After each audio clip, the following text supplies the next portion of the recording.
Top 10 archetypes to include in gimmick decks. Now, as someone who's built their channel based on nothing but gimmick decks, Yeah. I have a list of archetypes, or a series of cards, that either work well with any deck and just makes it better, or works really well within a certain type of deck.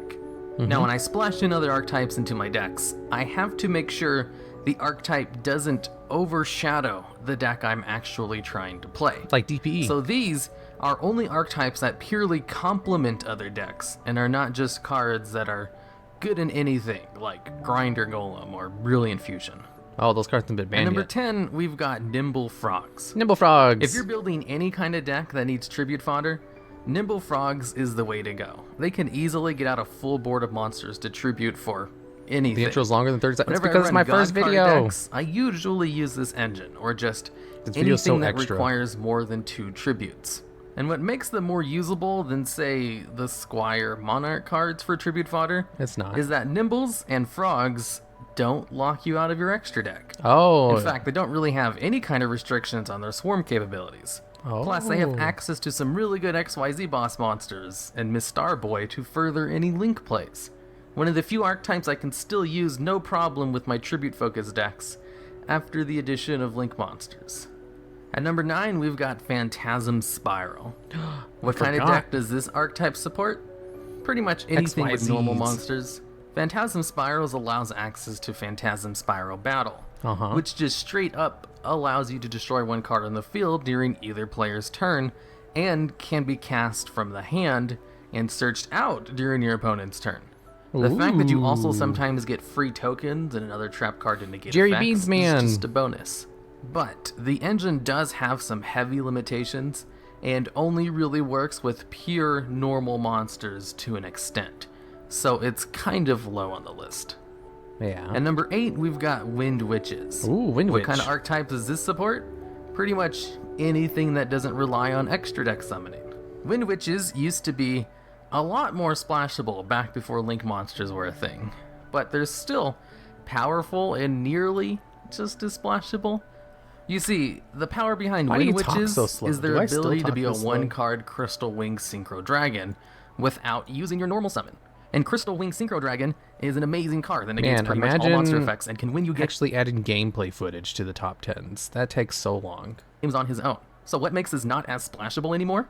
Well, the fact that it also takes up your extra deck zone, and you can't do the combo that results in a one-card yeah, this Crystal was at Wing the beginning Synchro of Dragon Link era. if you have a Link monster on the field, since you need to have an empty field of monsters to use Ice Spell's effect. So it's really only splashable in decks that don't rely on extra deck summoning, which isn't very many. But kinda like Phantasm Spiral Battle, the boss monster it brings out is kinda worth dealing with the drawbacks, if you can afford it. I always put it at At 1 number X 7, speed. we've Yeah, got that's probably the best way to Predaplants. watch now, them. Predaplants technically have 2 levels of support for normal decks. Predaplants? The first and most commonly used is the combo with Orpheus Scorpio and Cobra Scorpio. to bring There's a out second Brilliant Fusion, engine? which, yes, is good and very splashable. But there's also Predaplant Do, who can fuse with any other dark monster to create Chlamydia either Subdue? Predaplant Chimera or Starving Venom Fusion Dragon. What? Both of whom are really good fusion monsters, and I don't both know about have that. good floating effects on destruction. And unlike Wind Witches, you don't need a clear field to bring them out, so you can use them with Link monsters. But you do need a normal summon and another Dark-type monster. But in exchange, you get a good boss monster, so it's not that bad of a I don't trade-off. know if that I would call At number that a 6, good we've got boss Necroz. monster. What kind of archetype do they support? Almost every single ritual archetype. If you're running a ritual deck, there's almost no reason not to run the Necroz engine. Or I guess I should say until the Devi ritual cards were added. I'll be honest, I wrote this video script a few months back before these This cards is were before added to the game, Drytron, and too. They seem almost good enough to entirely replace the Necroz engine. Yeah, but they did. I haven't playtested them at all yet, so I'm still going to talk about Necroz and their benefits. They were called The Devi engine is pretty rituals at simple. first? All What you're are they trying to called do is bring now? out Unicorn with Kaleidoscope by using Herald of Arclight as the tribute fodder from your extra deck. With this combo, you get a monster on board who negates extra deck monster effects, doesn't take up your normal summon, and you get to search out either any ritual monster or any ritual spell card. So you're basically bringing out a good Incantations, yeah, monster that's what they're in order called. to search for whatever you want. The rest of the engine is just cards to search out Kaleidoscope and Unicorn, and it can be splashed in pretty much any ritual-based deck with very little downside, because Unicorn does block your own extra deck monster effects as well, but most ritual decks don't really spam them out anyway, so it's not that big of a deal, but it is a drawback nonetheless. At number 5, we've got the Fire and Ice hands. Oh, I Which decks forgot are the about hands those good in? cards. Well, pretty much anything. The hands can pop a lot of cards on your opponent's fields while bringing themselves back. The only reason they've fallen out of favor is because you can stop the combo with a single Solemn Warning or Ash Blossom. Two of the most commonly played cards in the game. Ash But Blossom just stops because them? I Solemn didn't Warning know stops that. it doesn't make it not good. Solemn Warning and Ash Blossom stop a lot of other cards as well that people Nobody still plays play. Solemn Warning, It's just but the people hands still are play also Ash Blossom. kinda That's true. not needed in the top decks. And luckily, this video is about gimmick That decks. format. And not No, top I used to decks. use the Ice and Fire hand a work lot in my perfectly well in decks. pretty much anything with no real downsides. Yeah, but Outside now of you losing need your normal summon for that, and and just of not course, good the enough common for that. destruction that completely stops their combo. And number 4, we've got Invoked. Now, what kind of decks do Invokes support? Pretty much anything. Everything. And Invokes are kind of really good too, and they Yeah, used to be Invokes sort are of meta. still good. It's not really a thing I should mention on a gimmick deck thing, but the deck works best with light type decks, as their light type fusion monster is by far the best one. But like I said, they can be splashed into anything and do okay, especially after receiving its own link monster as well. Next up at number 3, we've got Nobody Trap uses a Link Tricks. monster. What kind of deck does Trap Tricks support? Trap Tricks Merbelia. Anything that uses traps, which is most decks. You can't Trap really Tricks is use another Trap just super Tricks as an splashable archetype engine. like What the fuck are you on about? What is... I have no idea. artifacts. And when I say Trap Tricks, I mean pretty much just Marmallow. No one really runs the other ones, besides maybe the rank 4 versions as well.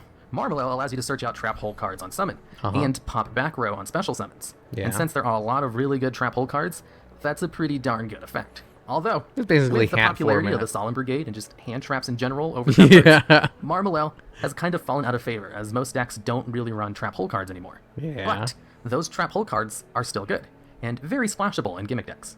At number 2, we've got Artifacts. Artifacts are one of the splashable archetypes. They don't take up your normal summons, and they Yeah, go they're off still during your opponent's used. turn to disrupt plays. Oh, there's With a Moral skit Touch in going this. back to Unlimited, it's even better than ever before for supporting gimmick decks, as well as still having some extra deck lockdowns with Scythe. Although, rarely do you run the artifacts besides those two. Oh my god. Oh hey, that person is putting artifact support in their deck. Yeah, I wonder which one of us he'll choose. Move it, losers. I need it.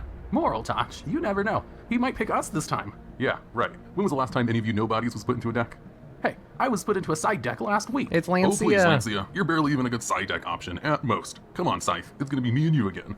Hey guys, Moral Touch, you don't have to be so mean to them. Scythe is still good. I'm sorry, Scythe. I didn't mean to show such an ugly side of myself to you. Hey, I get picked sometimes too. It's not just you and Scythe all the time. And sometimes me as well. Yeah, and sometimes Lancia in the side deck. Oh, really? Tell me, how many times have you been on the ban list, Chakram? Yeah, didn't think so. Go back to the losers club with the other artifacts. Moral Touch, be nice. Oh, I'm sorry, Scythe. Moral Touch I was love limited you. for a long time. I know, Moral Touch. It's kinda creepy. And finally, at number... Funny thing is, like, for a while, Lancia was the most played artifact. So for a time, people would reference this video. It's like, remember how you said Lancia sucked? But now it's gone back, and Scythe is still the best artifact again. Number 1, we've got Kaijus. Yeah, an Kaijus. I archetype still use good in Kaijus a lot. every deck, and also used heavily in competitive decks, and for good reason. They effortlessly get over problem boss monsters, like ABC Dragon or Masterpiece, while essentially just being vanilla monsters with no effects, if none of their support cards are on the field. Plus, if you have a second Kaiju in hand, you get a free big boss monster of your own. Well, I mean, Kaijus aren't really used for that part, and more of the being really good at stopping problem monsters. And add Yeah. Interrupted Kaiju Slumber to the mix, and you've got a Dark Hole that gives you a monster and a search on your next turn. Yeah, get rid of that Kaijus are fucking just really good, towers. and probably the most splashable archetype in gimmick decks, and just normal decks in general, too. And that's it for the video. Now, I make highly edited videos on my other channel pretty regularly, so Yeah. this was kind of a test video to see how long it would take to do a video like this on my Yu-Gi-Oh! Too channel long. as well. So, if you have any good ideas for other videos, let me know in the comments and I might do them. Also, thanks to Hardleg Gaming for doing one of the voices in the Artifact segment. You guys should all go check out his channel and subscribe to him. He too also does a lot of gimmick deck videos.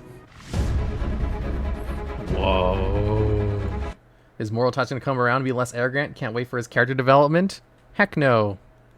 He's going to come back and call everyone a nerd and then nay-nay on them. Don't you guys nay-nay on nerds? Or is that just me? What was the video's name?